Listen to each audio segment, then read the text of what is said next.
दोस्तों, आज आपको बताएंगे कि हमें गन्ना बुवाई के समय कौन कौन से फर्टिलाइजर्स अर्थात कौन कौन से खाद प्रयोग करने चाहिए जिससे हमें कम लागत में ज़्यादा उपज मिले। तो इसी प्रकार के वीडियो चैनल पर आपको लगातार मिलते रहेंगे। तो उन आने वाले वीडियो को लगातार देखते रहने के लिए चैनल को अभी सब्सक्राइब कर लें और बेल आइकन के बटन को ऑल पर सेलेक्ट कर लें। और दोस्तों, यदि आप पहले ही कर चुके हैं तब आप वीडियो को लाइक कर दूसरे किसान दोस्तों में शेयर करें।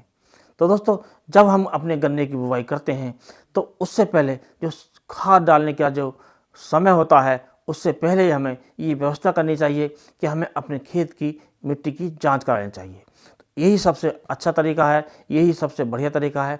इससे पता चल जाता है कि हमारे खेत में कौन कौन से खादों की कमी है, कौन कौन से पोषक तत्वों की कमी है और कितनी है। उसी के अनुसार हम फर्टिलाइजर प्रयोग करते हैं तो इससे हमें लाभ तो मिलता ही है, जिससे पैदावार बढ़ती है।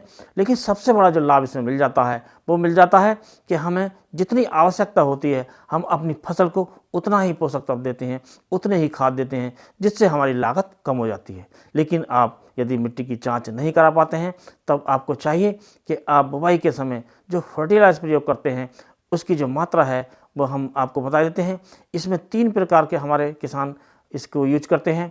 पहला होता है जो सिंगल सुपर फास्फेट यानी एसएसपी के साथ बुवाई करते हैं।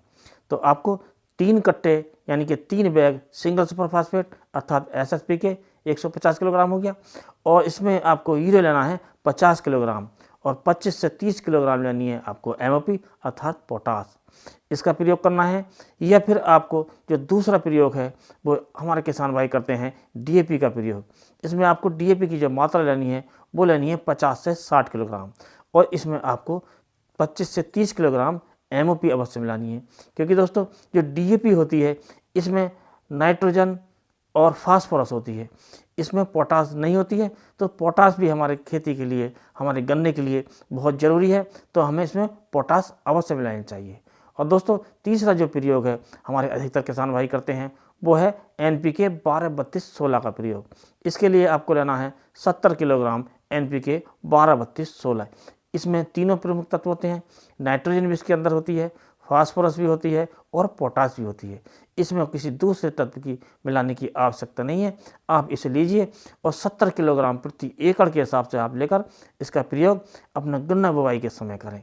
एक बात का अवश्य ध्यान रखें, जब आप गन्ना बुवाई करते हैं तो उससे पहले ही जो ट्रेंच होते हैं, जो कून होते हैं, उसमें पहले आप खाद का प्रयोग करें और जो गन्ने के टुकड़े होते हैं, गन्ने की पच्ची होती है, उन्हें आप बाद में डालें।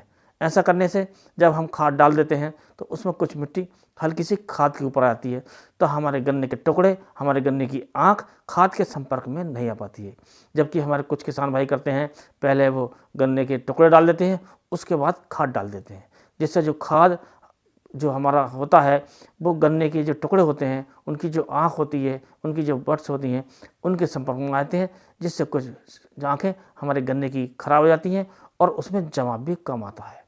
तो दोस्तों, इस बात का अवश्य ध्यान रखें। दोस्तों, आज के वीडियो में बस इतना ही। अगले वीडियो में किसी नए टॉपिक के साथ फिर मिलते हैं।